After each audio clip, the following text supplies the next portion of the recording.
Let's move a little forward. So now this new project that you have, Journey of Dreams, the music of the Grove, this is a new project with it where East and West you're blending, and you have a collaboration with a young man that his name is, I believe, is Sean Shorthead. Yeah. Yes. Okay. Yeah. So Sean, I met Sean through. It's amazing, the internet nowadays. You can connect with people. Everybody's close. And right. so, and so I was on a group, a discussion group on Facebook, and he was asking for people who had written indeterminate music. And so a while back after I graduated, I had just written some in a library one time. I was just killing time in the library, and I wrote some pieces that were indeterminate. They were sort of graphical notation. They also had sort of the structure of something grander than I had the time to write, but there was indeterminate details. Okay. And so that was my piece at the time. And so I passed those along to him, and then I asked, well, where are you based? And he said, Houston. And so we met for coffee, and that was a surprise. He studied in Cleveland, didn't he? Yes, okay. Cleveland Institute. Now he plays the Japanese, if I pronounce it, shakuhachi. The Japanese flute. Yeah, the flute. Which is a very unique instrument. It's a very unique instrument, yeah. I had studied it in college. I'd never met anybody who played it before I met Sean. Now he does accompaniments with harp and piano, so he's done, Yeah, and he composes as well. He composes as well. So what's that collaboration going to be like for the both of you? Are you both going to compose pieces together, or? So we talked about. I'm writing a piece for shakuhachi and piano. Wow. It may or may not be finished in time for the concert, so we may have to wait till a future performance. Concert's coming up, isn't it? It's only 2 weeks. 2 weeks, So he's been traveling a lot too. He's been overseas, which is part of it.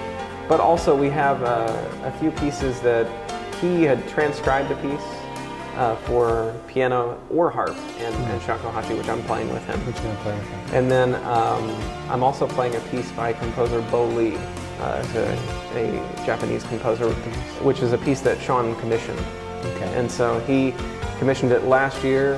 It was written in 2018, and he performed it last year with another pianist. Is it for the flute? Is it specifically for? It's specifically for shakuhachi and piano. And piano. Yeah, so it's nice to actually, because a lot of shakuhachi music, I've played a few pieces with him, and you've just got a bunch of transcriptions. Yeah. It's just not written for that often. Right. So, but this is a wonderful piece by Bo Lee. So it's very, virtuosic, and it really shows off, my abilities and Sean's abilities. And Sean's ability. Perfect. One of the things that really jumped out at me, Adam, was the fact that you're really, really entrenched in giving back to the community. I know Hurricane Harvey.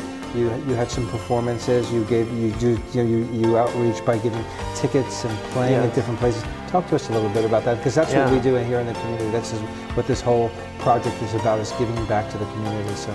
Well, I think a lot of that's rooted in my own discoveries of classical music, because I was not raised in a classical music family.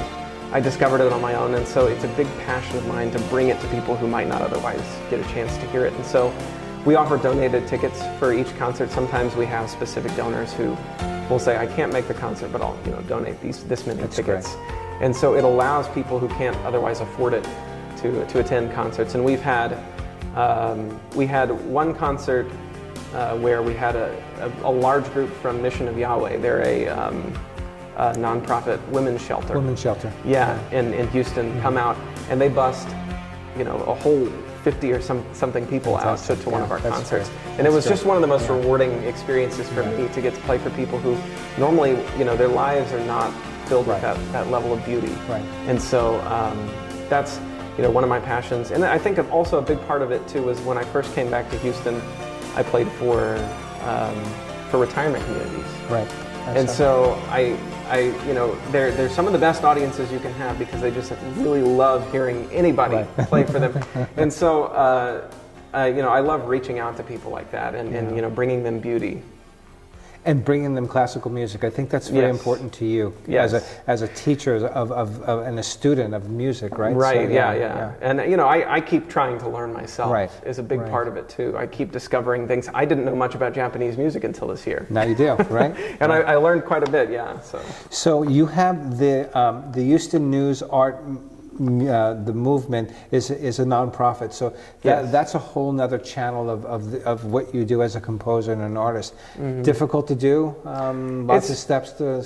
Yeah, there's lots a lot hoops. of planning, and there's a lot of work that goes into it that's not music making. Right.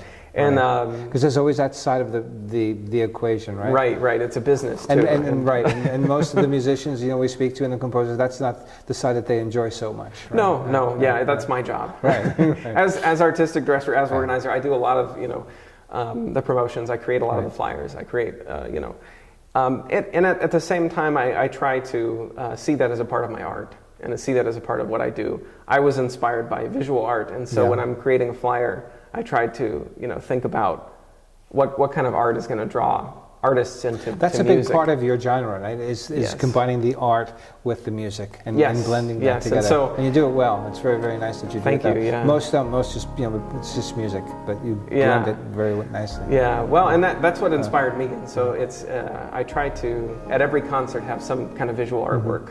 Yeah, and poetry and other things that you do as well. Good.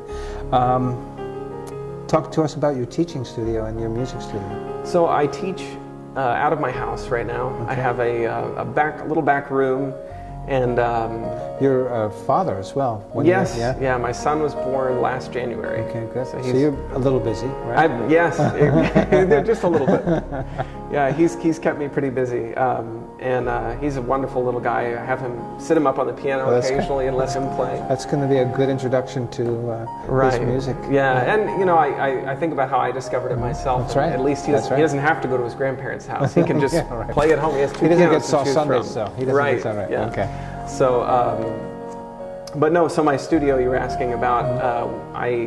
I teach 10 students right now. Okay, good. And I have most of them are younger piano? students. All piano students. Okay. I teach one student guitar. Guitar. And I can only take him so far because I grew up with two guitarists, but at some point, he'll need a guitar teacher. He'll want to do what you did. He'll move on. Right.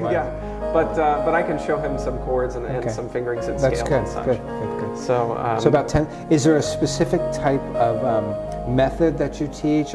Each student is different, but I really try to individualize my lessons for each student and try to figure out for each student what motivates them, and what inspires them. Right. And so a big part of it is, I just think that the best motivation for learning is your curiosity. Absolutely. And so what's going to spark that curiosity for each student? Good. And so a number of my students want to play pieces that are, pop music, whatever is, the latest Disney tune. You're gonna hear that in your lessons as a teacher.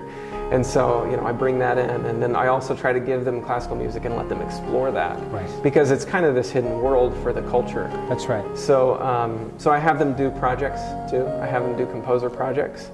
And they will present about a composer, they'll research and they'll do something about a composer so that they all benefit from that and they learn. Any student recitals?